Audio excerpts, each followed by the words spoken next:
زه مجرم یم، زه په دا حدیث په ضد شرغلی یم. ای وطن پوس میروسینه دي شوله ګوژینه دي خیم د بلا پې جوړې کړې په یوه ګورګورم ځوانون مړه کړل، په یوه یوستا باندې هم کلمې ډانګې کړې، په یوه یوستا باندې هم تورسرې کونډې کړلې، بچونه هم یتیمون کړل. باوجود دی چې حق هنه تو وای بیا د حق نه جوړېده چې د یو مسلمان وینه پې وبهوه. پیغمبر فرمایي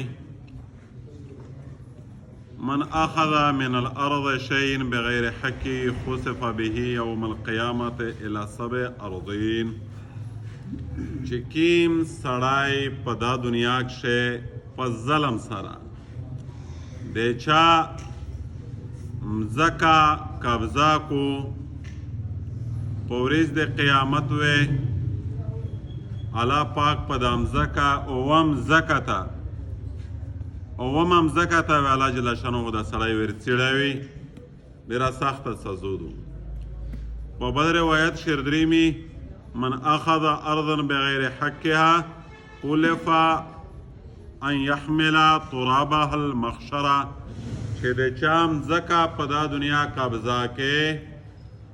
ظالمانه طور یې ځنې وخلې، په ورځ د قیامتو ته مجبور کیږي چې دا ټوله مځکه ویس وخله په سار. مځکه څوک وخستی شي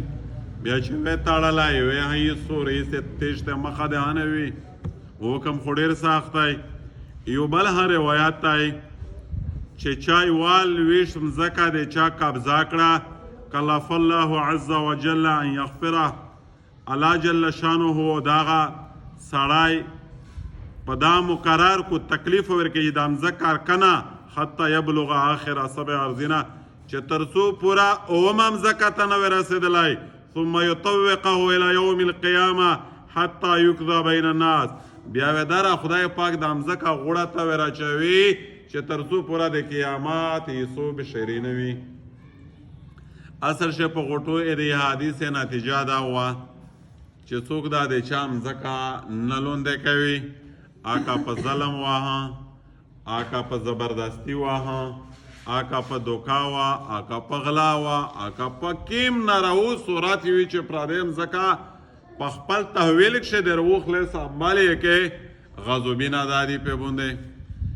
دې سره علما په دې باندې ډېر زیات تحقیق هم کړی او ډېر سخت احکام یې مستنبط کړي دي چې که په یوه مغصوبه مځکه باندې یوه سوسایټي وه، یوه مځکه وه، یو پلاټ وه، جماعت یې پې جوړ کړه. دغه حکم د جماعت ته نه دی، حالانکه جماعت خو ډېر لوی احترام لري، ادب لري، وقار لري، تحفظ لري، څه مطلب وضع قطع شباد یې دي په شریعت کښې. خو چې په کیمه مغصوبه مځکه جماعت جوړ شي، مدرسه جوړه شي، دغې حکم د جماعت ته مدرسې نه دی. په داسې مځکه کښې چې په مځکه مغصوبه وي، پرادې وي، تو لوندې وي، په دې باندې جماعت جوړ شي. په جماعت کښې ها د لمونځه کول مکروه دي، مکروه و دی شي دا د غوړې نه غړوندی ولویږي فرض دی، یو لانډی بیچای دا لمونځ هم مکروه دی په مغصوبه مځکه باندې. که چیرې داسې صورت روشي چې په یوه داسې مځکه جماعت جوړ وي، بیا جماعت خو څوک داسې دینداره کام ملاویږي، یو نیم کیدای شي چې دی په خپل دولت جماعت جوړ کو، چاندو ورته کوي، ټکروی ورته اچوي، مالدارونه سر ورابطه کوي، مطلب دا شی وي طریقه کارې جماعت جوړولی دا دی میتوس. نو یې چې میش داس جماعت ته چاندا ورکولی شي چې په پردې مځکه جوړ وي، لی په قومي باندې ګټلی وي، مځکه مې پلوري نیکدو خو زه کمزوری یې زورور لون دې کړه، پیتیره دې کړلی، ټیپک په خوله پې جوړ د جماعتي نه مدرسې کړل.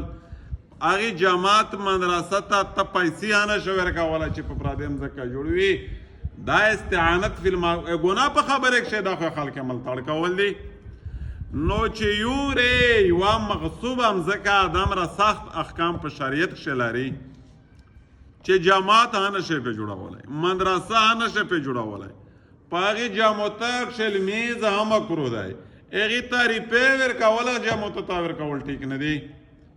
دې خلک یې اوس څه حال وي چې کوم خلک پردي میراثي نه لوندې کوي.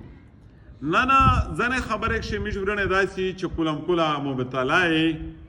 احساس یې نشي کولی زه تو شه ګاټمن هست زنینه پې بولې خو یې په دې حدیث پرو سره جهنم یورینه غوړې ته اچوي مو مځکه وکړه مطلب په ګمل شه په دانر شیشه شاملات ډېر دي مطلب شل ډېر کرناله مې وکړه ملګري څه دی وکړل مځکه مې وکړه ماشاءالله ډېره خوشحالي مځکه د دېرش کرناله خو چاته یا ما 40-50 کسه کرناله شاملات هم ورسره دي وی دا شاملات څه شی دي دا چا مځکه دو تو یې نه پوره پرې کړی دی نه سشتان معلوم دی نه دی کې ماته د کړی پردې مځکه دې قبضه کړه او یا او دا ته ډېر غټ جرم چې مبتلا یې او ځون ته شریعت او نسبت ته ګاټې کوي آیا انسان مسلمانی پوته کېدای شي که مسلمانی نه پوته نشي پوته کېدلی په دومره غټ سوال دی کوټه غټ ګینګز دي چې امیج قوم خلک پکښې مبتلا دی وی راغلی یې زه سوسایټي دا په اسلام آباد کښې راغلی یې په کراچۍ کښې راغلی یې یعنی قبضه مافیا دی آپ را دې سوسایټي ها نسی آپ را دې مځکې ها نسی پا بیا موږ غوندې سړی ویره چې سوزا امام و بیا ته وې پکښې داسې مځکه دو نه سړی خو تو خو په دا پورې مسلمون وینې بیاولې دي کلمې دې ړنګې کړې دي سړی زه په داسې مځکه جمعتس مې څرنګه امامتیا وکړه او سړی ته دا ځون ته جایزه ګڼې اول خو په دا سوچ درته وکړه چې دا مره غاړ جرم ته جواز یې ته دې موږ وروره مسلمون پوته شوې که ته د اسلام د لارې نه ووتلی دا یو غټ سوال دی حرام ته حلال ویل بدهي مسله ده چې اسلام په دایره شي انسان نشي پته کېدلی بله خبره دا چې ته جرأت کې دې حدیث په ضد شی مو پلاټ وکې منیجر یې څانګه اس خامخا یې والې وشور خارج او زه پې پوهېږم چې ناجایز دی خوره زه په دې حدیث پر سره زه نیولی یم څه جایز چې ته پر دې قبضه کوې آیا دې حدیث په ضد کښې مې تو څه حکم دی دې نه وجې نه ورنه گزارش دا دی چې میشته خپل حق خوروک پچر دی خپل مې رسته خوروک پچر دې ته خو بالکل ګاټه نه دی ویل پچار چې تشل کرناله وکې سل شاملات نه سه دې ته خو بالکل ګاټه نه دی پر پچار چې په یو واډیرا خان نوا پورې لوس ون سے قبضه ورته کوي تر څټه داری هوی در سره دې ګروپ هوی بندوق بردار هوی او خلق په خپل مطلب میروسینا تیروي حضرت محمد مصطفی صلی الله علیه وسلم درې حدیث ذکر شول درې یو دا چې دا رو په مځکه کښې څیړېږي چې اومه مځکه ته رسېدلی نه وي بل حدیث دا چې په قیامت شو وچ په دا مجبور شي چې ویسې تیژا کا ځکه چې ډېر نوی شو چې په دنیا کښې د پردي میروسي نه خوړ او درام حدیث دا چې ده ته وویلی شي دا ماغزي ته و لغارای د جهنم جوړ شي دغې مځکه نه او په یوه حدیث شریف شعر دریمي چې که په مځکه د دنیا د چا نه راولوندی کې د هغې مځکې بقدر او د جنات حصه د تونه د انسان ته کټ کېږي الله جل شانو خدا میش د پردي میراثي د فاروق نه وسوتي که په دا ګناه نه شي مبتلا وي الله د هغې اصلاح توفیق